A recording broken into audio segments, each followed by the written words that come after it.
In this video, I'll show you how to change the font in PhotoPea. First, open PhotoPea in your browser. Now open the file or design you want to edit.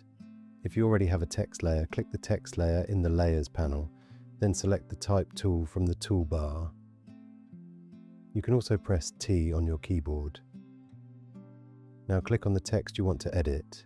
If you want to change the font for the whole text layer, at the top of the screen, look for the font drop-down. This usually shows the current font name.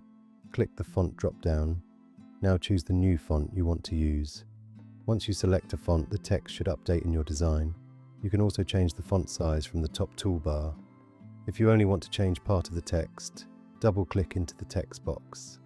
Highlight the specific words or letters you want to change, then choose a new font from the font drop-down. Only the highlighted text should change. If the font does not change, make sure you have selected the correct text layer. Also check that you are using the Type tool, not just the Move tool. Once the font looks right, you can continue editing or export your design. And that's it, you've now changed the font in PhotoPea.